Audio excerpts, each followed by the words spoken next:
السلام علیکم ورحمۃ اللہ وبرکاتہ۔ اقرا محد الحافظات پشاور شار ورثق جماعت عالیہ اول مضمون تفسیر سبق نمبر 19 سورہ قاف۔ ترجمے کی طرف دیکھیں۔ بسم اللہ الرحمن الرحیم، آیت نمبر 39۔ بسم اللہ الرحمن الرحیم، فاصبر علی ما یقولون، بس تو صبر کر علی ما یقولون، اس پر جو وہ کہتے ہیں، وسبح بحمد ربک، اور تسبیح بیان کر، پاکی بیان کر اپنے رب کی خوبیوں کے ساتھ، قبل طلوع الشمس، سورج طلوع ہونے سے پہلے، وقبل الغروب، اور سورج ڈوبنے سے پہلے، ومن اللیل، اور رات کو، فسبح، تسبیح بیان کر، اس کی پاکی بیان کر، بعد سجود اور سجدوں کے پیچھے، واستمع یوم ینادی المنادی، اور کان رکھ جس دن پکارنے والا پکارے، من مکان قریب، نزدیک کی جگہ سے، یوم یسمعون الصیحہ، جس دن سنیں گے آواز کو، چیخ کو، بالحق کے حق کے ساتھ، ذالک یوم الخروج، وہ ہے دن نکل پڑنے کا، انا نحن نحیی و نمیت، بے شک ہم زندہ کرتے ہیں اور مارتے ہیں، وإلینا المصیر، اور ہم تک پہنچنا ہے سب کا،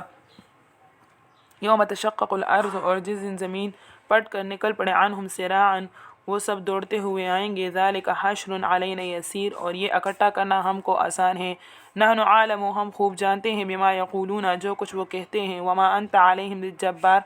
اور نہیں ہے تو ان پر زور کرنے والا، فذکر بالقرآن، تو سمجھا قرآن سے، قرآن، من یخاف وعید، اس کو جو ڈرے میرے ڈرانے سے۔ ان آیات کی تفسیر کی طرف دیکھیں۔ فاصبر علی ما یقولون وسبح بحمد ربک قبل طلوع الشمس وقبل الغروب، یہاں پر یہ بیان کر رہے ہیں کہ یہودیوں کے اس قول پر کہ اللہ تعالیٰ تک گیا پھر اس نے آرام کیا تو آپ صبر کیجئے، یا مشرک جو قیامت کا انکار کرتے ہیں اس پر آپ صبر کیجئے، کیونکہ اللہ تعالیٰ ابتدائی تخلیق عالم پر قادر ہے، وہ ان سب کو دوبارہ زندہ کرنے اور ان سے انتقام لینے پر بھی قدرت رکھتے ہیں۔ یہاں پر فرمایا کہ وسبح بحمد ربک قبل طلوع الشمس وقبل الغروب، سبح یہ تسبیح سے مشتق ہے، اس کے حقیقی معنی اللہ کی تسبیح کرنا یعنی پاکی بیان کرنا، اور وہ زبانی تسبیح کو بھی شامل ہے اور عبادت نماز کو بھی۔ اس لیے بعض حضرات نے فرمایا کہ تسبیح قبل طلوع الشمس سے مراد نماز فجر ہے، اور تسبیح قبل الغروب سے مراد نماز عصر ہے۔ حضرت جریر ابن عبداللہ رضی اللہ تعالیٰ عنہ سے روایت ہے کہ رسول اللہ صلی اللہ علیہ وسلم نے ایک طویل حدیث کے ضمن میں فرمایا، کوشش کرو کہ تم سے طلوع آفتاب اور غروب آفتاب سے پہلے کی نمازیں نہ چھوٹنے پائیں، یعنی نماز فجر اور عصر، اور اس پر استدلال کرنے کے لیے آیت مذکورہ تلاوت فرمائی۔ اور بات روایت سے معلوم ہوتا ہے کہ ابتدا میں آپ صلی اللہ علیہ وسلم پر 3 ہی نمازیں فرض تھی، فجر اور عصر اور تہجد۔ بہرحال اب بھی ان تینوں وقتوں کو خصوصی فضل اور شرف حاصل ہیں، اور آیت کے مفہوم میں وہ عام تسبیحات بھی داخل ہے کہ جس کے صبح اور شام پڑھنے کی ترغیب احادیث صحیحہ میں وارد ہوئی ہے۔ صحیح بخاری اور مسلم میں حضرت ابو ہریرہ رضی اللہ تعالیٰ عنہ کی حدیث ہے کہ رسول اللہ صلی اللہ علیہ وسلم نے فرمایا، جو شخص صبح کے وقت اور شام کے وقت 100 مرتبہ سبحان اللہ پڑھا کرے، قیامت کے روز کوئی آدمی اس سے بہتر عمل کر کے نہیں لائے گا، اس کے علاوہ کہ وہ بھی یہ تسبیح اتنی یا اس سے زیادہ پڑھتا ہو۔ اور اسی طرح ابو ہریرہ رضی اللہ تعالیٰ عنہ کی روایت سے یہ بھی ہے کہ جس شخص نے دن میں 100 مرتبہ سبحان اللہ و بحمدہ پڑھا تو اس کے گناہ معاف کر دیے جائیں گے، اگرچہ کہ وہ سمندر کی موجوں سے بھی زیادہ ہوں۔ آگے فرماتے ہیں، وَمِنَ اللَّيْلِ فَسَبِّحْهُ وَأَدْبَارَ السُّجُودِ۔ حضرت مجاہد رحمہ اللہ نے اس کی تفسیر میں فرمایا کہ سجود سے مراد فرض نمازیں ہیں، اور ادبار السجود سے مراد وہ تسبیحات پڑھنا ہے جس کی فضیلت ہر نماز کے بعد حدیث مرفوع میں آئی ہے۔ حضرت ابو ہریرہ رضی اللہ تعالیٰ عنہ سے روایت ہے کہ رسول اللہ صلی اللہ علیہ وسلم نے فرمایا، جو شخص ہر فرض نماز کے بعد 33 مرتبہ سبحان اللہ، 33 مرتبہ الحمدللہ، اور 33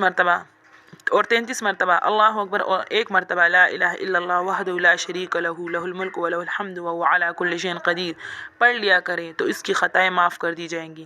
اگرچہ وہ دریا کی موجوں کے برابر ہو۔ اور ادبار السجود سے مراد وہ سنتیں بھی ہو سکتی ہیں جو فرض نمازوں کے بعد احادیث صحیحہ میں آئی ہیں۔ آگے فرماتے ہیں، وَاسْتَمِعْ يَوْمَ يُنَادِ الْمُنَادِ مِن مَّكَانٍ قَرِيبٍ، یعنی جس دن ایک پکارنے والا فرشتہ پاس ہی سے پکارے گا، ابن اساکر نے زید ابن جابر شافعی سے روایت کیا ہے کہ یہ فرشتہ اسرافیل ہوگا جو بیت المقدس کے صخرہ پر کھڑا ہو کر ساری دنیا کے مردوں کو یہ خطاب کرے گا کہ ایک گلی سڑی ہڈیوں اور ریزہ ریزہ ہو جانے والی کالوں اور بکھر جانے والے بالوں، سن لو، تم کو اللہ تعالیٰ یہ حکم دیتا ہے کہ حساب کے لیے جمع ہو جاؤ۔ یہ قیامت کے نفخہ ثانیہ کا بیان ہے جس سے دوبارہ عالم کو زندہ کیا جائے گا، اور مکان قریب سے مراد یہ ہے کہ اس وقت اس فرشتے کی آواز پاس اور دور کے سب لوگوں کو اس طرح پہنچے گی کہ گویا پاس ہی سے پکار رہا ہے۔ حضرت اکرمہ رضی اللہ تعالیٰ عنہ نے فرمایا کہ یہ آواز اس طرح سنی جائے گی جیسے کوئی ہمارے کان میں آواز دے رہا ہے، اور بعض حضرات نے فرمایا کہ مکان قریب سے مراد صخرہ بیت المقدس ہے کیونکہ وہ زمین کا وسط ہے، سب طرف سے اس کی مسافت برابر ہے۔ یوم یسمعون الصیحۃ بالحق ذلک یوم الخروج انا نحن نحیی ونمیت والینا المصیر، یعنی دوسری مرتبہ سور پھونکا جائے گا تو سب زمین سے نکل کھڑے ہوں گے۔ انا نحن نحیی ونمیت والینا المصیر، یعنی بہرحال موت اور زندگی سب اللہ تعالیٰ کے ہاتھ میں، اور ہر پیر کر آخر کار سبھی کی طرف سب کو جانا ہے، بچ کر کوئی نہیں نکل سکتا۔ یوم تشقق الارض عنہم سراعا ذلک حشر علینا یسیر، یعنی جب زمین پٹ کر یہ سب مردے نکل آئیں گے اور دوڑتے ہوں گے۔ حدیث سے معلوم ہوتا ہے کہ یہ دوڑنا ملک شام کی طرف سے ہوگا جہاں صخرہ بیت المقدس پر اسرافیل علیہ السلام ندا کرتے ہوئے ہوں گے۔ جامع ترمذی میں حضرت معاویہ ابن حیدہ رضی اللہ تعالیٰ عنہ سے روایت ہے کہ رسول اللہ صلی اللہ علیہ وسلم نے دست مبارک سے یعنی ہاتھ مبارک سے ملک شام کی طرف اشارہ کرتے ہوئے فرمایا، یہاں سے اس طرف یعنی شام کی طرف تم سب اٹھائے جاؤ گے، کچھ لوگ سوار، کچھ پیدل، اور بعض کو چہروں کے بل گھسیٹ کر قیامت کے روز اس میدان میں لایا جائے گا۔ فذکر بالقرآن من یخاف وعید،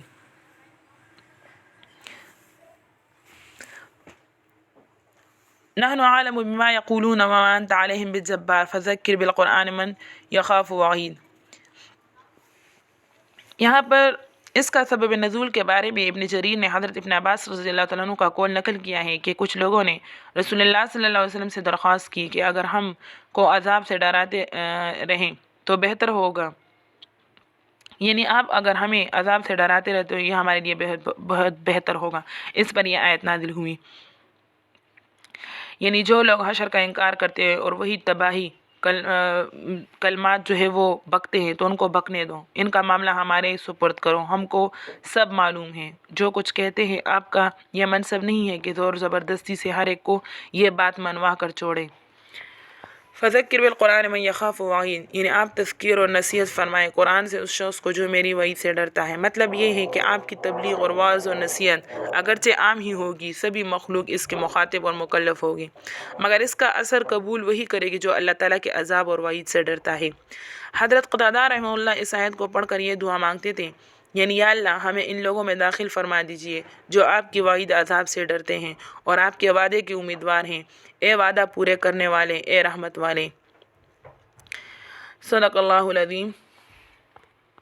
وآخر دعوانا ان الحمد للہ رب العالمین۔ السلام علیکم ورحمۃ اللہ وبرکاتہ۔ بحمد اللہ سورہ قاف ختم ہوا۔